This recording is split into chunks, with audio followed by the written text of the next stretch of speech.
Alright, so this is my first ever actual video, so please don't expect for there to be quality. Welcome to my first ranking video. Today we'll be looking at the filmography of Satoshi Kon, who if you don't know, created some highly influential films. I thought this filmography would be a good one to start with, since sadly, it's short, consisting of only 4 films due to his untimely passing from pancreatic cancer. In my opinion, none of his films are bad, so I won't be using the last place jingle, which, if you're wondering, is this.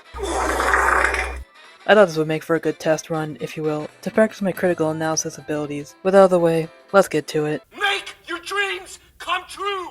Paprika is no doubt the trippiest film in this list. It's also probably the most influential, inspiring American director Christopher Nolan to incorporate some of that technology into Exception, which I admittedly still need to see. It perfectly encapsulates the surrealism of I've really yet to see in another movie, but if you have recommendations, I'd love to see them.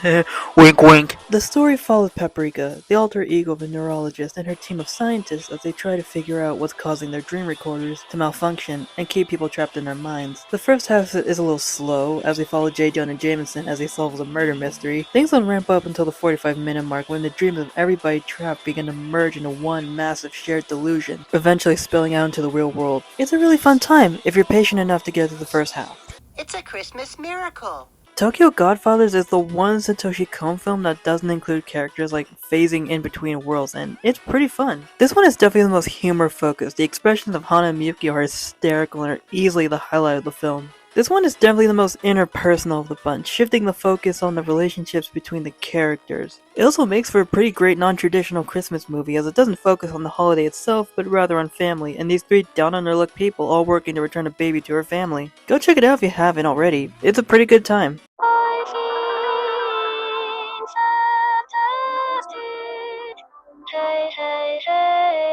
Honestly, what is there to say that hasn't already been said about Perfect Blue? It was Satoshi Kon's directorial debut and one of his most iconic works. It's a complete and utter mindfuck, which is something more horror films should be. And it definitely sets up future themes which would later be used in Satoshi Kon's works. To be completely honest, I'm kind of struggling what else to say here. Just typing down my thoughts about this movie is actually challenging. Like, just go watch these other better videos on Perfect Blue, they pretty much explain what I can't. Maybe it's a bad thing I can't think of what else to say for this movie other than it's great. If you're a fan of psychological horror like me, then it's a must-watch, and that's really it. I would easily consider this Satoshi Kon's masterpiece if it wasn't for what came after it. Without question, Millennium Actress has definitely earned the right to be called Satoshi Kon's masterpiece. Much like his other works, he likes to blur the line between fiction and reality, and here the ambiguity really works in his favor, as it becomes a perfect example of how art imitates life and how life imitates art. Here I think both can be used to interpret the film, which makes each viewing unique, as with every rewatch you can go in with a different mindset, and the end result will still be excellent. The movie stars a documentary filmmaker, his cameraman, who is done with everything, and the elderly actress they interview. She tells her life story. She searches for a man that she has longed to reunite with.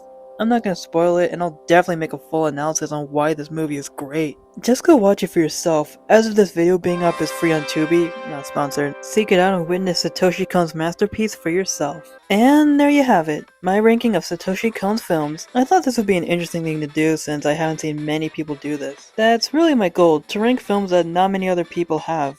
Overall, this guy's films are all pretty great and you should really watch them. My next video is probably going to be about my thoughts on Arcane Season 2, so if you want to see that, please tune in. Until then, thanks for watching. This video was made possible by viewers like you. Thank you.